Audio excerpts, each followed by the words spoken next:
We're recording? Yes. Hello, my name is Teresita, Blanco, the Artsysister, and we're continuing with my sweet vampire Candice.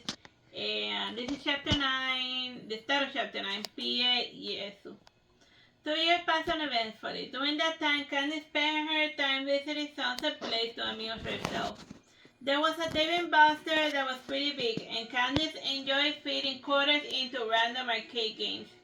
There was one she particularly liked a lot. It was zombie themed. It was a zombie themed amusement park shooter. Aside from the arcade, Candice liked going to the movies and to throw quarters at the giant fountain. Close to Christmas time of 2004, the family was in a bored type of mood. Candice asked, "Don't they do stuff in Miami, like events or something?" "We could go see the Nutcracker," said Anya. "I had season tickets to all this stuff." "Yeah, but your tickets are like super far away," whined Candice. "It is hard to take photos if you are close to the action," complained Anya. "You know you're not supposed to take photos of the ballerinas," commented Marlos. "If they don't tell me not to take photos every time, how am I supposed to remember?" asked Anya, laughing. "We could just run the streets or something," suggested Candice. "Sure, why not? Let's go to Bayside," said Marlos, getting up and taking his keys. "Have we gone to Bayside?" asked Candice. "I feel like we went there, but I can't remember off the top of my head." "I think we tried once, but Marlos got angry that he could not find any parking. And so we never tried to go there ever again," explained Anya. "Let's try it again. Are you up for it, Marlo?" "Well, it's close to Christmas time, so I expect that we will not find any parking. So if after 10 minutes I don't find anything, we're going home, cause looking for parking is one of my triggers at this point," said Marlo with a dour look on his face. And thus Marlo, Candice, and Anya went to Bayside. This time they got lucky. A person was departing as they arrived. Marlo's car was just not facing the right direction. He said to Anya, "Go outside and guard the spot while I turn around." "Aye, aye, Captain," said Anya, getting off.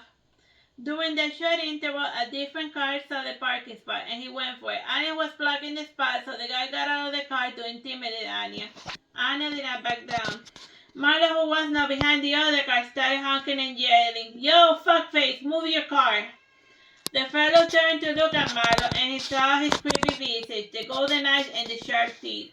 The fellow returned to the car, and he came out with a gun. Marlo too got out, and before the fellow pulled the trigger, Marlo had swiftly taken the gun and smacked the guy in the face with the butt of the gun. The guy drove away, and Marlo was left with the gun. Marlo parked, and he sighed before saying, "I really, really hate parking. You want a gun, Candice?" "I was never much of a gun person, but I guess it can come in handy or something," said Candice, stashing the gun under the seat. After this short interruption, Marlo was finally able to park his car. The parking was a little narrow, and as such he was forced to come out of the back end of the car. Just at the moment the car on the driver's side had left, Marlo signed before closing the car. Together they made their way across the busy road. There was plenty of traffic because there was a concert in the American Airlines arena. Whenever there was anything major going on, the traffic in Miami almost became intolerable. Just one street alone, Marlo had spent 3 hours driving at a 1 centimeter per hour rate. As to be expected, Marlo was a bit on edge. His demeanor contrasted with the disdainful look of Anya and the happy face of Candice. Due to the comments on the TV about her wardrobe, Candice was sporting something with sleeves, a white tunic shirt, and a long gypsy skirt with floral pattern. With a white sash around the head and the white sandals as well, she looked like a cute little Cura Santera wish. With the sun down, a cold breeze from the ocean was sweeping the docks of Bayside. Anya trembled a little while Marlo breathed in the cold air, and he sighed with contentment. Close to the entrance of the mall, there was a restaurant. Candice poked a photo of it, and as she did, she turned around and saw that one of the tall skyscrapers had an interesting light show. It featured a silhouette of a lady dancing. The interior was just like any other one, only that the shots were smaller and a bit tacky. On the second floor, there was a food court. Candice had already eaten, and due to the time, the food court had already closed. There was a particular shot that Marlo liked. It had a bunch of cool gemstones, bells, statues, and even bones. Marlo naturally gravitated towards it. Anya ended up buying some jewelry made of malachite. From there, they made their way towards the arena to catch a show. The arena faced the harbor, and there was usually some cover band or another. Since it was Miami Beach, the current cover band was playing Cuban music. At the moment, they were playing Kimbara by Celia Cruz. Candice noticed a good portion of the force dancing. She started by looking and clumsily mimicking their movement. By the time they got around to the uncle, La Negra tiene tumbao, Candice was dancing like she was possessed. Her silly way of dancing made Marlo smile. He took Candice's camera and he started to record his little daughter. A lady near Marlo saw whom he was recording and she murmured, "Pervert." Pervertida la puta madre que te parió, said Marlo. Marlo got into an insult war with a lady who also spoke Spanish. Eventually, Anya intervened by explaining that Candice was Marlo's daughter.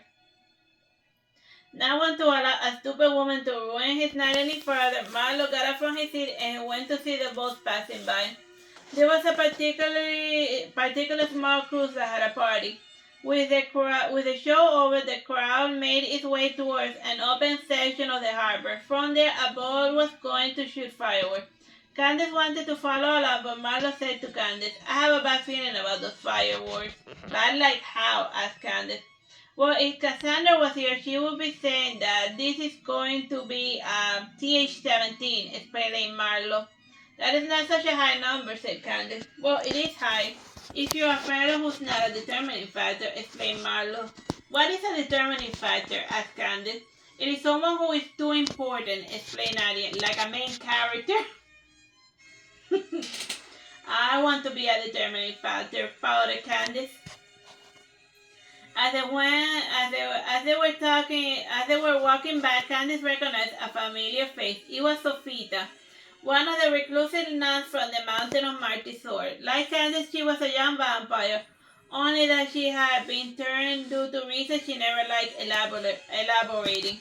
Candice approached Sofita and she said, "How are you? Fancy meeting you here." "Fancy yourself, my sweet vampire Candice," said Sofita. Roll credits. When vampires turn non-humans into their own kind, they had to give up a portion of their power. It would sometimes take centuries to recover that power. It was for this reason that there were not a lot of strong new vampires. Only the young ones who were not powerful enough in the first place produced new vampires who were just as weak as themselves. As for Sofita, she was a new age vampire who had been turned by a kaiser. She was not weak. "Hello, Sofita. Here to do some Christmas shopping," asked Anya. "More or less. I'm here to do a meetup. I read in a website called 4chance that new age vampires gather in a garden in Bayside to find their limits. Since I was getting a little violent, the abbess of the monastery suggested that this venue for me as a good outlet for my aggression. Once I had cleansed myself, I can return to my sacred duties," said Sofita. Sofita had the appearance of a 16-year-old. She had been alive for about 50 years of age. She had a warm chestnut complexion with expressive green eyes and a long curly black hair. Her true first name was Sofia Anastasia, but she was called Sofita, or Sofina for short. Like other nuns in the monastery, she had stopped using her family name. Sofina had a cat-like way of walking. Currently, she was sporting a button-down V-neck dress that had a soft pastel lilac color. Candice asked her father, "Can I go to the meetup with Sofita?" "Sure, why not? But Sofita has to drive you home," said Marlo. "Why not? I don't mind at all," John Sofita. Candice stayed with Sofita to see the fireworks. Just as Marlo had predicted, an incident occurred. A dude had shut out the blaze, and the folks had left running in a panic. The only people injured had been those caught up in the stampede. Sofita and Candice saw the chaos from the distance. On top of a nearby tree, there were plenty of large trees in Bayside, and when things settled down, Sofita went about to look for the location of the meetup. What time? It's been recording for 9 minutes and 37 seconds. The garden had a large park, and it was surrounded by trees and bushes. It was nothing too far out there, but it had the semblance of seclusion. There was a homeless dude lying down in the bench. He started Candice's on feet with bored amusement for a bit before going back down to sleep. When the clock struck 3 a.m., some fellows started gathering. They all had a useful demeanors of all sizes and look. There were two fellows who seemed to be the prime organizers of the meetup. Based on the pressure that Candice felt in the back of her neck, those two kids were not Kaiser per se. They were something far more powerful and ancient. They felt just as ancient as her father Marlo. The host creatures could either pass for teenagers or for adults if they grew some facial hair. The one who seemed the youngest went by the name of Horsanak. His hair was nice and curly. His eyes were black as night. Both had ebony skin. However, his founder had fair hair and brown eyes. The other-looking fellow went by the name of Siddhanta. They were dressed in the fashion of the day, with the oversized fat pants, the long t-shirt, and the cute beanies. Each was personalized with different chaps and pins. The thing that Candice found amusing was the bling bling. They went for gold and semi-precious stones. Their design made Candice think that they had raided the Egyptian exhibit of a museum. I know Siddhanta from somewhere.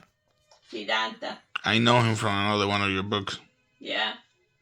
The Lover's Pentacle. Oh yeah, he's the time. This is what he does when he's not pretending to be a human. Gotcha. Little did Candice know that these two fellows were formerly part of an Egyptian exhibit. Like I heard that name before. Siddhanta was the first to speak. Hello for our newcomers. My name is Siddhanta, and this is my life partner, Horsanak. Hi, said Horsanak. One of the vampires who was a regular said to Sofita, Siddhanta always introduces his whore like that because he doesn't want the flies wasping around his mate. I think it is cute that he's protective, said Candice, smiling. Or possessive, commented Sofita.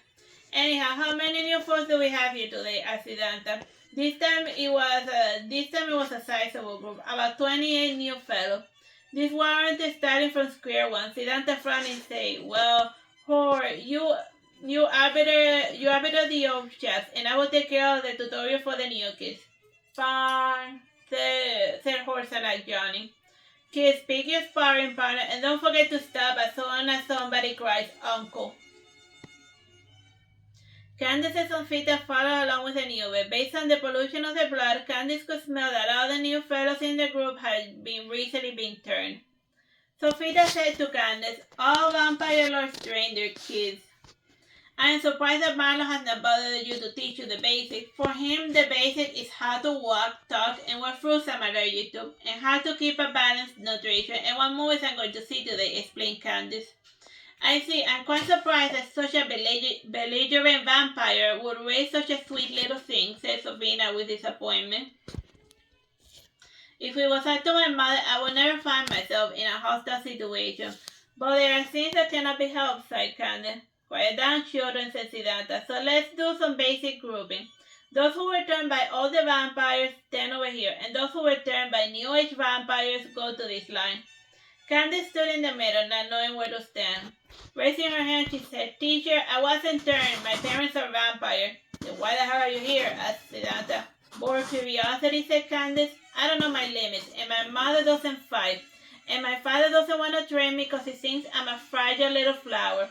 And he's probably right. So, I need to test myself with folks who are also on level 1. Capiche?"